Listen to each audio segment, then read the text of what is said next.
Hello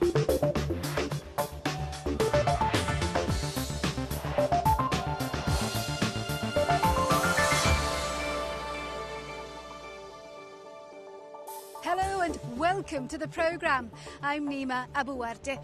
The government of Afghanistan was in Dubai this week trying to woo investors and attract money to the country. But with a challenging business environment and widespread corruption, will the strategy work? We'll be finding out. Also coming up this week, making the most of the Middle East's know-how. Can Western companies find much-needed engineers in the Gulf? Grand designs and grand ambition. We meet one of Qatar's most successful young interior designers. And how one businesswoman is profiting from these pampered pooches.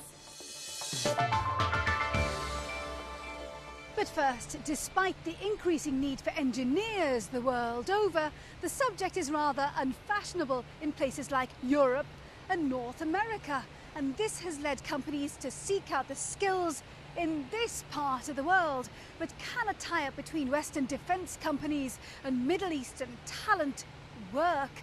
Philip Hampshire has been finding out. When this footage of an unmanned aerial vehicle being destroyed by a laser hit the internet, it gathered millions of views. The hope is that as technology gets better, smaller, fast-moving objects like missiles might soon be targetable. US defense company Raytheon has been in the United Arab Emirates trying to spread the excitement. But there's a reason it's brought high-end displays of its technology halfway around the world to talk to students in Abu Dhabi. To remain strong, it needs engineering talent. And in the United States and Europe, that pool is shrinking. The smartest kids in the class choose medicine or veterinary science, or becoming lawyers as their chosen profession. Whilst here in the Gulf, Arab students choose engineering. A recent survey that was done by one of the major business magazines in the United States said, in terms of job satisfaction, the job that had the most satisfaction was aerospace engineer of all the jobs surveyed. So we think it's still an exciting market. There's a lot going on in that market. For local universities and the economy, it's an important tie-up. As the United Arab Emirates looks to diversify away from oil, it wants to build a so-called knowledge-based economy. We are enjoying a tremendous growth in engineering-related areas. We need now engineers that can integrate all the different components and in a system, and hence you need a discipline like system engineering. Of course, it's a two-way street. The Middle East is one of the biggest markets in the world for defense spending.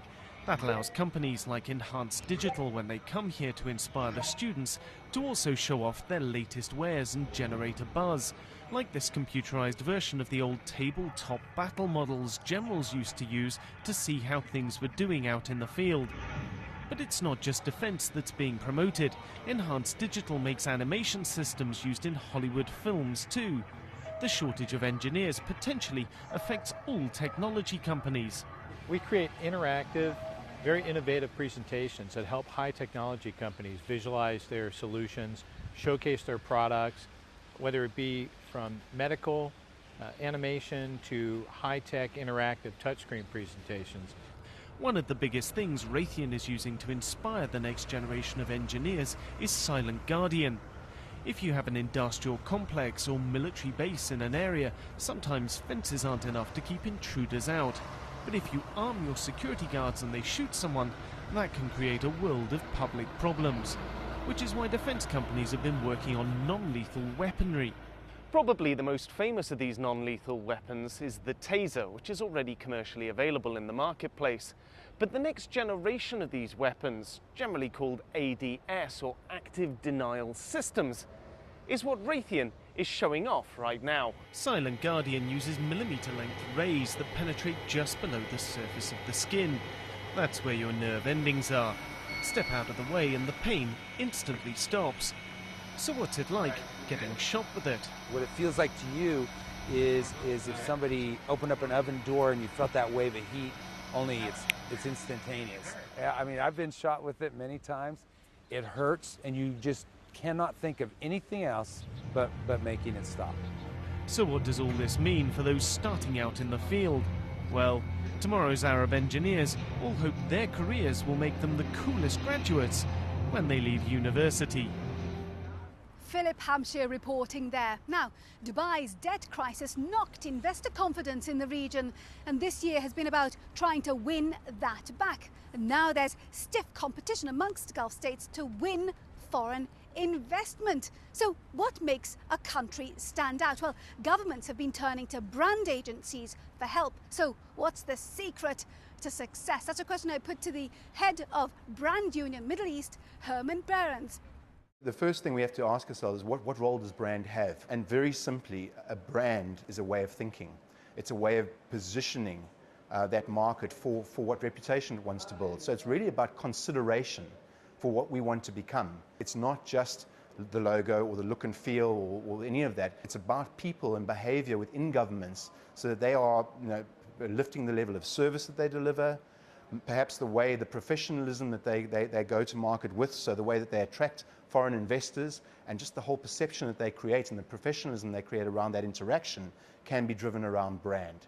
And what are the issues that you find you need to tackle and deal with when communicating what this part of the world is about with the rest of the world? There has to be proof points. You can say as much as you want, but if you're not performing on the ground, you're wasting your money.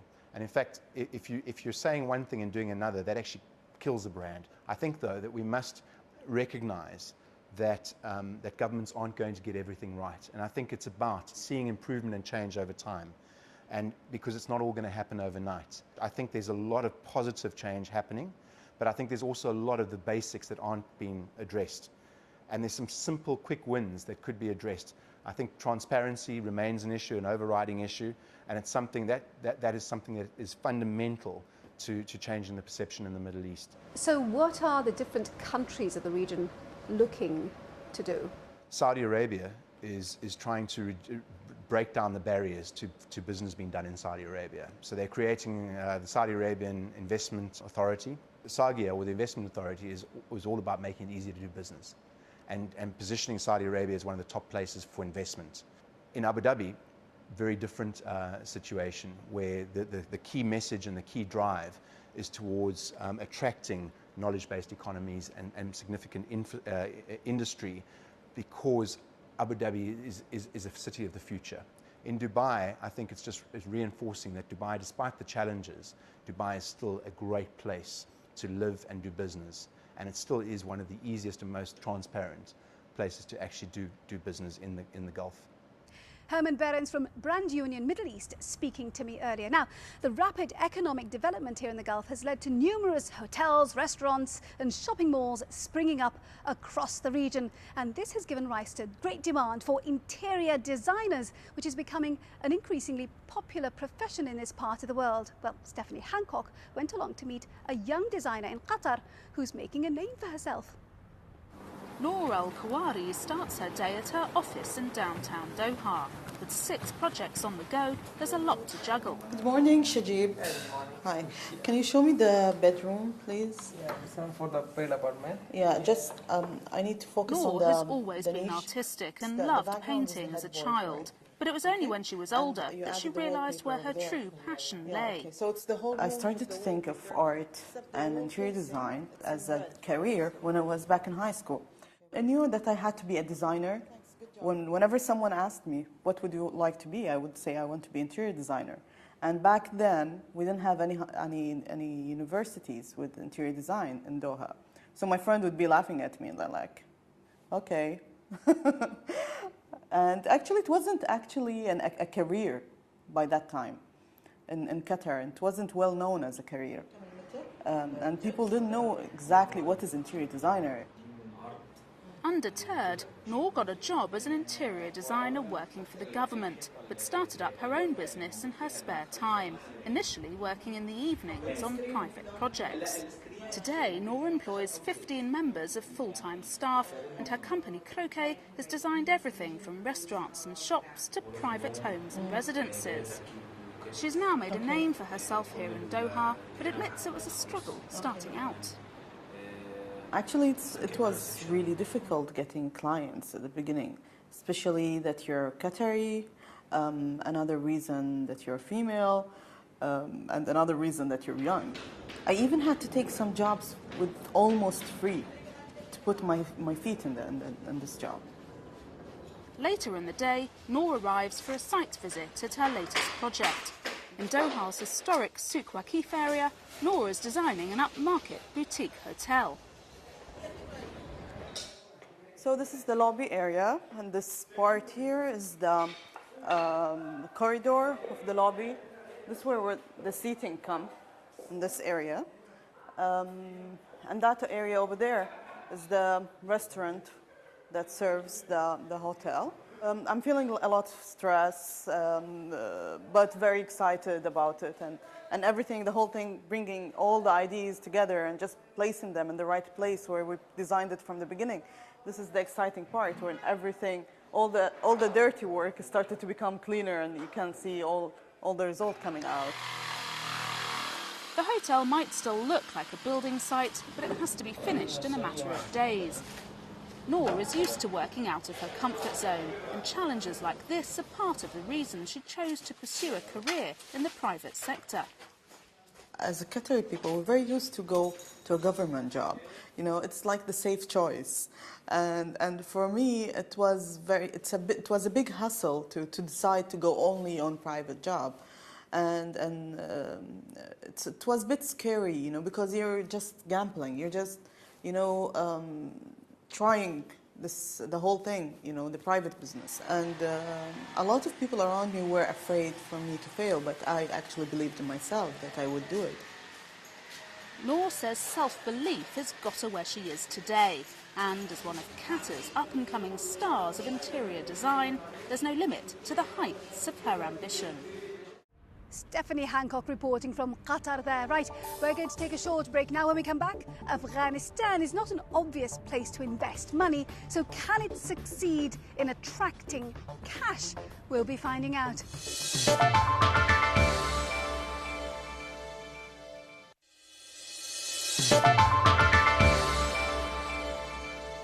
Welcome back to the programme. I'm Nima Abouardi. Now, Afghanistan's recent troubled history has devastated the country's economy. And so to help try and rebuild it, Afghani ministers were in Dubai this week to try to attract investors. But what is it like doing business there? Well, that's a question I put to Dawood Jawarkhil, who's been on the ground for over 7 years. Afghanistan is an isolated country at the moment when you see from investor point of view, and the benefits are really unbelievable. The profit margin is unbelievable in Afghanistan. Whoever have tried and been to Afghanistan will see that there are better profit margins, easy to do business, and also the social commitment and the feel-good factor is also with it. What would you want the government to do to make your business life easier? I think better environment. To attract investment into Afghanistan, I will insist on better environment, ideal environment. And that starts with security, with unfortunately corruption issues and many other difficulties that we have in our government today. So what is the government doing to create a better business environment in Afghanistan? That's a question I put to the country's Minister of Foreign Affairs, Dr. Zalman Rasool. I think we have done a lot. Our Minister of Finance and others explain all the change that we have brought in the laws and facilities. And the laws and facilities and taxation are the one that's easiest in the region at the moment. Security is a problem, and as I mentioned, we are working to make it sure that the area in Afghanistan, the majority of the area, the security is acceptable. The adequate protection should be given to the investor to invest. Banks, financial institutions, you need to create the right infrastructure to enable business people to do their work. Bank Kabul, one of the top institutions in Afghanistan, responsible for the wages of 250,000 government workers, debt of $300 million. The overriding message is that corruption is a problem in Afghanistan. If we talk about the banking issue was discovered by Afghans, it's something that we discovered because we look very carefully to see that the new emerging country with the new banking system, the system should not collapse. But it's not just about banking, it's about the issue of corruption. Transparency International has what's called a corruption perception index, and Afghanistan came down as the second to last in terms of being the most corrupt nation in the world. So again, it's a very vital issue. What is happening? First of all, I agree that there is corruption, and Afghanistan is not the only country where there is corruption around the world in the region. But it's coming out as the most, but last. I don't know what the Transparency International means, but a country that has been at war for 35 years, without any government, without any institution, without any law, it is very difficult within a few years to correct everything. We are fighting for it, not only because of the perception for international community or donors, because the Afghan people will suffer first from the corruption. That's our top priority. We have put in place the institution, which we did not have it before, to fight, because you cannot fight corruption if you have the adequate institution to do it. We need to build the institutions. That's our priority. The institutions are in place, and I think it will go in the rank upper. Afghanistan's Minister of Foreign Affairs, Dr. Zalmay Rasool, speaking to me earlier. Right, let's see what other business stories are making headlines across the region this week. Qatar has won the bid to host the Football World Cup in 2022 in what will be the first major sporting event for the Middle East. Qatar will also be the smallest host nation to stage the finals since Uruguay hosted the first World Cup in 1930. The cost of building 9 new stadiums and renovating 3 others has been put at $4 billion, but it's expected to give a huge boost to the region's economies. Meanwhile, Dubai's carrier Emirates said that it would start flights to Basra in Iraq from February. It'll be the first Iraq route for the airline after it postponed the launch of flights to Baghdad earlier this year. Emirates expects its outbound traffic from Basra to be aimed mainly at local Iraqis who are expected to travel more as the economy recovers. Dubai may consider privatising some of its most prized assets to help pay down its estimated $110 billion in debts. According to Mohammed al-Shaybani, the Director General of the Ruler's Court, the idea of selling some of the government's public sector is an ongoing process. Dubai's large portfolio of government entities includes the very profitable Emirates Airline, a stake in Barney's New York luxury department stores, as well as DP World, the world's 4th largest container port operator. When times were good, the cost of living here in Dubai rose steeply. Both residents and businesses felt the pinch. And so to deal with the increasing cost of office space, one woman was forced to think outside the box when it came to her setting up her own business, as Katie Watson has been finding out. Who let the dogs out?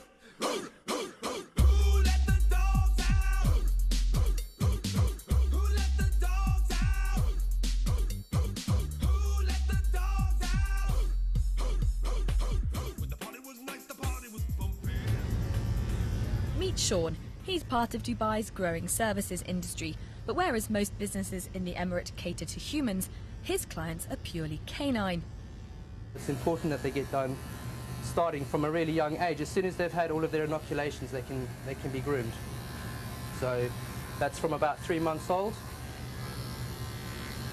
Okay, that's him. He's ready for the bath. Good boy. For about $85, these clients get washed, shampooed, blow-dried, and their nails done too. It's just a bath and a d-shirt. The company was started by this lady. Originally from India, Shaheen moved to Dubai when she was 3. After working in advertising for 10 years, she wanted a change. But it was after her dog was given a bad haircut that she thought she should set up her own dog grooming business. Starting out, the costs of setting up were daunting. That led Shaheen to think creatively. At that point, rents were going crazy. So to actually rent a facility big enough would have been very costly. So we decided to go mobile. Plus, Dubai was growing. The distance, the traffic, all of that had kind of all came at the same time. People were starting to move to Dubai and make this their home rather than coming out on a 1 or 2 year contract. Growing up, you know, all my friends' parents came out on a 2-year contract and then they left and went back home. Now people actually come to Dubai, they stay longer, they buy a house, they make this their home. And when you buy a house and you have a family, kind of the next thing that comes is the dog. So there was a really big increase in pets in Dubai. With one dog out the way, it's time for another. Going mobile might have cut down on overheads, but starting up still wasn't cheap. On average, fully kitted out vans cost about $100,000. Shaheen owns 2 of them. But beyond these costs, convincing people that her business was a viable one also proved a challenge. Explaining to someone what the business is was the biggest hurdle straight away. So if you went to a bank for financing, okay, you want to start a business, you're trying to explain that you want X amount of money to wash dogs. It's being the history of the country, it's not really something that they understand. For example, if you're in the States and you were saying, oh, I'm starting up a mobile grooming business, most people would understand what that is. Getting insurance, we wanted to get the vans insured. They couldn't understand why we wanted to insure the vans for the value that we wanted to insure it. We got a booklet of rules and regulations for starting a kennel. And I said, well, I'm not doing a kennel, I'm doing dog grooming. They said, well, no, this is what you have to follow. And I said, but I don't need a place to store feed. You know, I don't need concrete flooring. I'm not keeping dogs here, I'm just grooming dogs. So it was that education that came with it as well. Despite hurdles in setting up, the business has done well. Clients travel from other Emirates outside Dubai to get their dogs clipped. Shaheen doesn't want to expand quite yet, though. We've had a lot of offers actually to expand up to Abu Dhabi. It's just, we've got our hands full just figuring out Dubai. But in the future, yeah, Abu Dhabi, Sharjah, all of them are options. So with this little puppy done, it's on to the next job for Sean, Shaheen and Shampooch. Katie Watson making some new friends there. Right, our time is up for this week. I do hope you've enjoyed our programme. Before we go, let's see how the region's main markets performed. And remember, we'd love to hear from you. Our email address is middleeastbiz@bbc.co.uk. Do email us your thoughts about the programme and any story ideas you might have. Now, next week, we're in Abu Dhabi, where big money is being spent on tackling the growing problem of diabetes. Until then, from me, Nima Abuwarde, and the rest of the team, thank you for watching. Bye-bye.